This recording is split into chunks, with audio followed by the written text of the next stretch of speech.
హన్సికకు పిల్లలు కూడా ఉన్నారా అని అడిగితే అవును, హన్సిక కూడా తల్లి అయింది. వారి అలనా పాలన చూసుకోవడానికి కూడా సమయం కేటాయించడానికి కొన్ని కాల్ షీట్స్ కేటాయిస్తూ ఉంటుందట అని చెప్పొచ్చు. అసలు విషయంలోకి వెళ్తే దేశముద్రుడు చిత్రంతో తెలుగు ప్రేక్షకులకు పరిచయమైన క్యూట్ గర్ల్ హన్సిక. మంచు విష్ణు గారి సరసన ఆమె నటించిన లక్కున్నోడు సినిమా ఇటీవల విడుదలైన సంగతి మనకు తెలిసిందే. ఈ సినిమా ప్రమోషన్ సందర్భంగా హన్సిక మాట్లాడుతూ తాను 31 మంది అనాథ పిల్లలను దత్తత తీసుకొని పెంచుకుంటున్నట్లుగా తెలిపి ఆశ్చర్యానికి గురి చేసింది. ఏదో ఒకరో ఇద్దరు అంటే పర్వాలేదు, కానీ ఏకంగా 31 మంది పిల్లల్ని దత్తత తీసుకుని పోషించడం అంటే మాటలు కాదు కదా.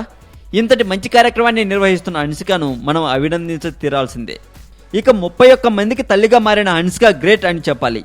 మరింత టాలీవుడ్ సమాచారం కోసం సబ్స్క్రైబ్ చేయండి టాలీవుడ్ సెంటర్.